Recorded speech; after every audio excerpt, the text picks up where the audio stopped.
Hi everyone, Steve here with my good buddy Kevin, as always. How you doing, Kevin? Good. I'm great, Steve. Glad to be with you and with all our friends out there, all our shifters. Indeed, indeed. We always have a good time. So today we are going to talk about a subject that is looming large in society as a whole, as well as most of us individually in one way or another. And that subject is the rising of the feminine, Mm. in particular in the news and in popular culture. We're just seeing this all over the place in Mhm. often not very pretty ways. Uh, No. no, but it is something that is in need of taking place. So it's a good thing, even though it's not comfortable. And so I'm just going to briefly touch on kind of the overview of rising feminism because it fits into a larger context of the masculine and feminine essence that we all have internally. So whether we're men or we're women, we have these components within us, the masculine and feminine. And I don't want to even say components because I think it's more of a kind of a mingled um, subject on either side. It's not really a clear separation. There are two polarized aspects of the same whole. Mhm. For, as we all know, for many centuries and probably even hundreds of thousands of years, there's been an imbalance of masculine energy. And I've Mhm. even heard it said that in epochs past, in long distant past, there was actually a dominance of the feminine energy. Mhm. And that came to swing in the opposite direction, as per cycles tend to do. Then the masculine kind of filled in, and as the feminine needs to do now, the masculine filled in then and tried to reach a balance. And instead, it overswung the pendulum and ended up being overbalanced, overweighted on the masculine side, which it has been for a long, long time. And as we're all aware, or most of us are aware, this has caused all kinds of ills in society by this male dominance and the feminine submission. Mhm. And uh, due to the rising of consciousness, this consciousness of humanity insists that we become more balanced beings and more balanced society, and therefore this brings the emphasis of the femininity to come forward, and that's what we're seeing. So it's part of the shift that's bringing this forth and saying, hey, this needs to be balanced. And so uh, with that, there are, for first of all, Kevin, do you have anything to add to that before we kind of move deeper into these other? Yeah, I just want to mention that that on the other side of the veil as spirits, we don't have masculine and feminine. That it's wholly a function of the human experience, and everything that we experience has a feminine and masculine aspect to it, but it is definitely a human trait. So I just want to throw that in there as well. And that's one of the things that challenges us in this earthly realm, and something that we're asked to find a balance for, and that's what we're doing right now. Great. Yeah, I agree. And so actually there are certain ways in which we are being challenged, and there are certain aspects of both the feminine and the masculine that we each have. So it's not just women have the feminine and men have the masculine. And Kevin, maybe you can speak to some of the those feminine aspects that both men and women carry to a greater or lesser extent. Yeah, I love that, Steve, too, because we all have some aspect of feminine, some aspect of masculine in us. And the general characteristics of feminine energy are that it's heart based, intuitive, it's nurturing, it's got a creative aspect to it. You've got a great term for it, Steve. I love it. It's curvy energy. So it's not angular at all. It's curvy, and I really resonate with that description of it. And it's free form. Sometimes seemingly without logic, but important in that aspect as well. And of course, those characteristics can be taken in a negative way as well if they're taken to an extreme. And it can appear as wishy-washiness or lacking in direction, being undisciplined, spinelessness in the extreme sense, or illogical. At least to a logical person, it seems illogical, even though there may be a logic behind it. It just isn't standard logic as you and I, as males, would necessarily come to find. And so you get the sense that these traits all contribute to a very very feminine aspect to things. And again, we see that in both males and in females. And so while that's the feminine side of things, Steve, why don't you talk about the masculine energy and what that sort of looks like? Well, so by contrast, the masculine energy is more angular, it's more tough, it's more strong, it's more logical, it's more mental based as opposed to heart based.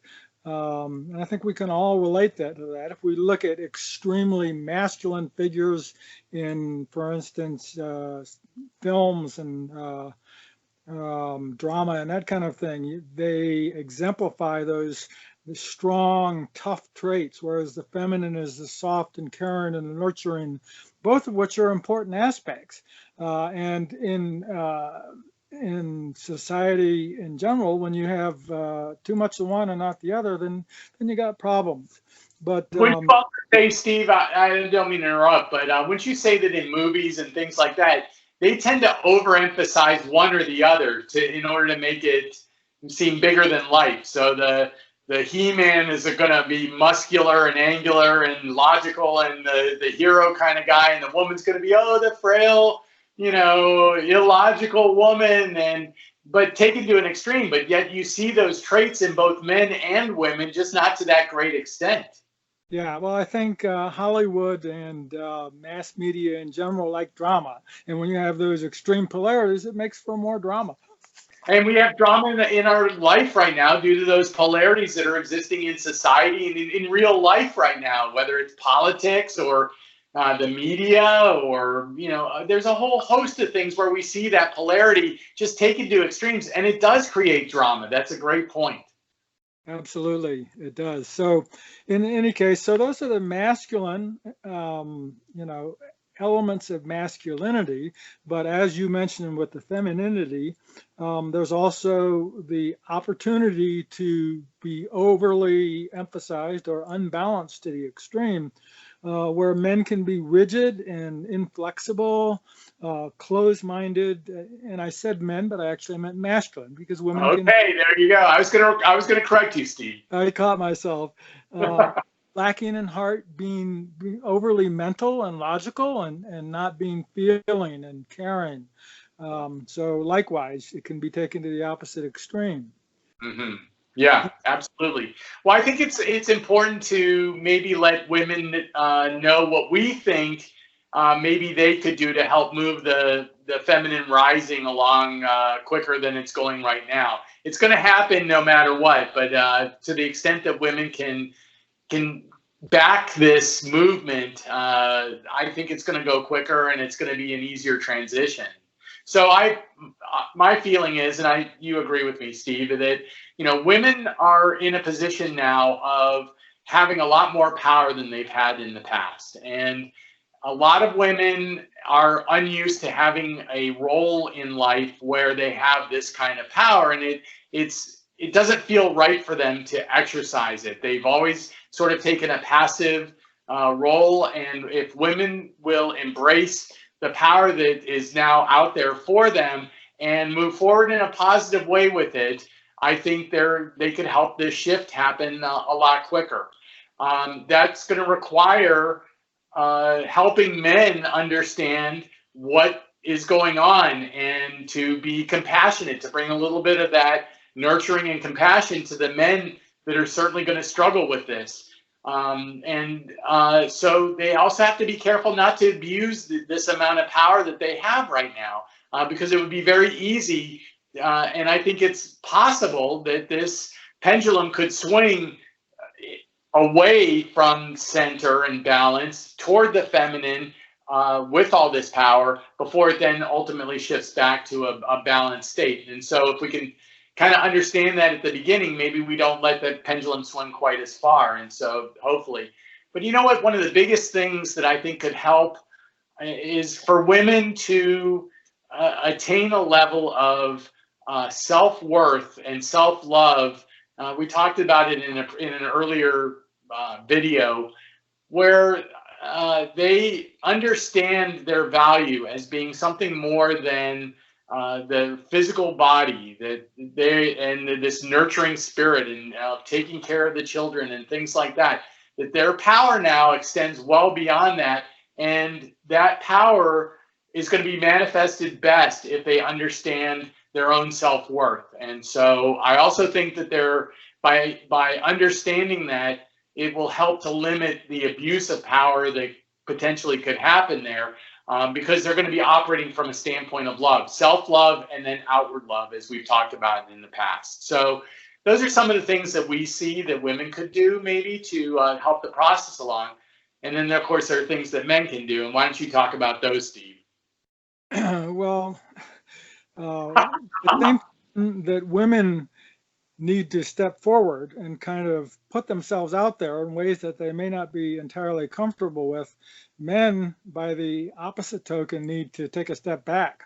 And where in old energy, men kind of had the position of power and dominance, and I'm the stronger sex and we're most important, and women are the second sex. Well, men have to yield that and allow women to step forward and come into their own. And that isn't always easy for men, especially when you've had the privilege of having that strong stance and being able to get a lot of what you want because of that. It's hard to concede that over, but that's what men need to do. They need to step back and kind of be a nobody for a while, and let the women be a somebody until we can come more into balance. But that's kind of the essence of it.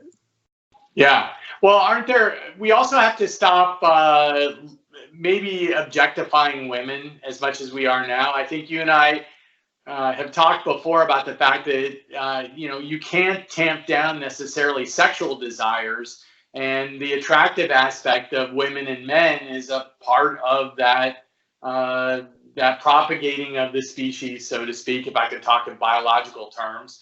And that we can't make that go away completely, but we can certainly do things to stop looking at the women as only being objects of desire for men. And fortunately, in the media, you look at a lot of magazines, especially ones geared toward women, they're always talking about diets and clothing and, the fashion aspect of things and how to be pretty.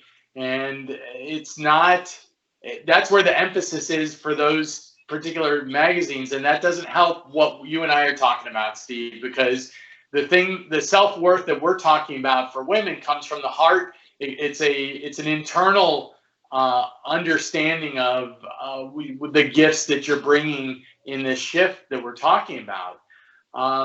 And then, of course, the other thing that we have to do as men is we have to be emotionally available, which we're usually not good at doing, to be more embracing of our feminine aspects, our feminine sides. And I think you and I are pretty good at that, Steve, and we have been for a long time. I always remember our sessions in high school where we'd get together and talk about our love lives and listen to bread music and weep about how our women didn't love us. And just, I think that allowed me to be emotionally available for you. And then that taught me to then carry that forward into my other relationships. And so I feel lucky that I'm able to connect well with women because I am willing to be in touch with my feminine side for one thing, and emotionally available not only to my wife and kids, but also to my friends like you, and even to strangers. Agreed. And you are in particular very good at that, Kevin. You've got a very sensitive side to you. I feel like I do to some extent, perhaps not as much as you, Kevin. I don't know. I wouldn't put it down too much, Steve. You shed quite a number of tears in high school with me, buddy. So I'm not going to let you get away that easily. Well, fact is that that's what we as men really need to do, is to allow that sensitive side of us, in the nurturing and the caring. And you're seeing that more in society as men take more of the caretaking role. And I think that's a sign of this balancing that the shift is bringing forth.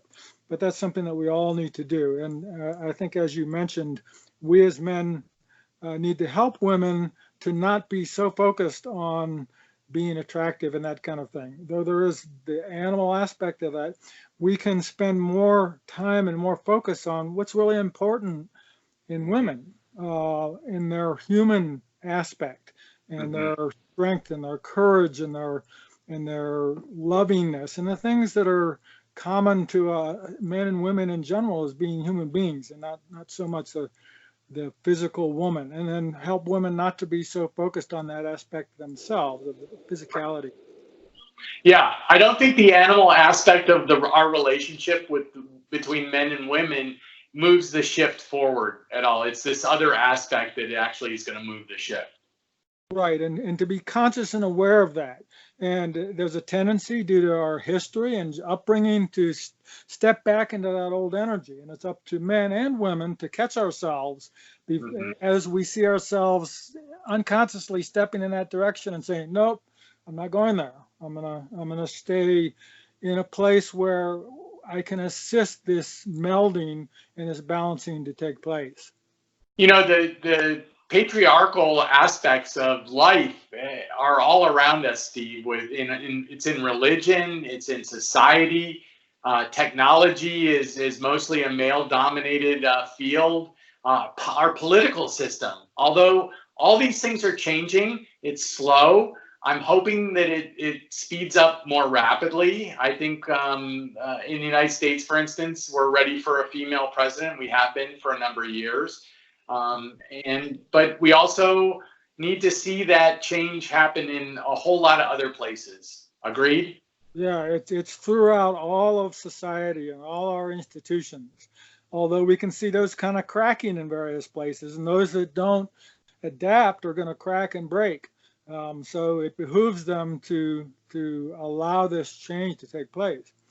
But in doing so, for all of us, this brings in some challenges, and maybe we can talk briefly about some of those challenges. For women, I think one thing that they're being called to now is to step forward, as we've said, but almost to an uncomfortable extent, to speak your truth. And if you're being abused, to call men out. Typically, it'll be men who are of the old energy and don't want to yield that dominance, and are abusive in one way or another. And unfortunately for the women, they have to stick their neck out and call the men on it and report it, whatever is required, in order to make their voice heard, until the men back off and say, okay, uncle, I understand. And right. Sometimes that takes them, it certainly takes a blow to the ego for men individually as well as masculine society. But that's part of what has to happen. And women, unfortunately, are the ones who have to yield that bat and take a swing and put men in their place. Tell me about the horse analogy, because I love your horse analogy. Yeah, so in a way, masculinity, men and masculine energy are kind of like a horse that needs to be broken, where it's just kind of wild and it does its own thing. It's had full reign of the pasture, but it needs to be brought into compliance. And in order to do that, it needs to be kind of treated with some pretty tough love. And similar analogy to men, the same thing needs to happen. They need to be smacked around a little bit to find the balance. Not that women should be dominant in any way over men. It really needs to find a comfortable balance. Yeah, But women traditionally in the past haven't been in that role and haven't had that ability to do that. And now they're being given that right or that power, and they need to find a way, even if they're not comfortable with it, to utilize it, if not for themselves, for the greater good of the shift and of this rising of the feminine. Right. And then by the same token, men have their own challenges, to be sure. And you can see it. Well, the men in having to step back, as we discussed, have to kind of submit. They've got to give up their egos and be a nobody. Allow the women to take the foreground, take the spotlight. And I think men in general in society are feeling a bit lost through all of this. They're like, well, I knew who I was before. I was the stronger sex. I'm the one who's kind of the leader and the master and whatnot. And now all of a sudden, that's not me. That's not my role anymore. So who am I? And you see women in all areas of life, but in the news in various ways, they're stepping up and kind of taking the lead. And men are like, well, I'm the leader. And they're feeling uncomfortable with this, but they need to let it go. And women need to help them compassionately to let it go as well. Yeah, I agree, Steve. I think it's easy for us to talk about. It's another thing to actually put these things into motion.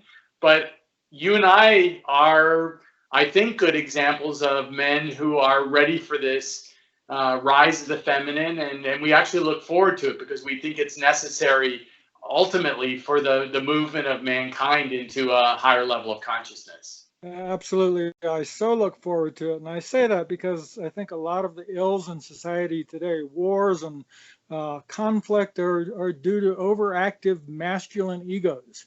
Yeah. And high time for women who don't have that overactive masculine ego to take the leadership role. And once that happens, then things will come into balance, and a lot of these conflicts in society will be resolved in that way. Yeah, I think in some ways what you just described is the potential for the new Earth rising and coming into being. And I think we've heard before talk about the fact that as consciousness is raised, there are going to be ones that are left behind, and a lot of people are fearful that what that means is they're physically going to be separated from their loved ones, and the left behind ones are going to be left to wither and die on some barren planet, while the people rising go to this new Earth that's going to be amazing. I don't see it that way. I see it more that the people left behind essentially is the old energy, the people that just cannot adapt to this new feminine way of looking at things, and they're just going to live out the rest of their lives sort of feeling alienated and left out of this movement upwards that the rest of us are going to enjoy. So that's kind of how I see it. Yeah, no, I would agree with you on that.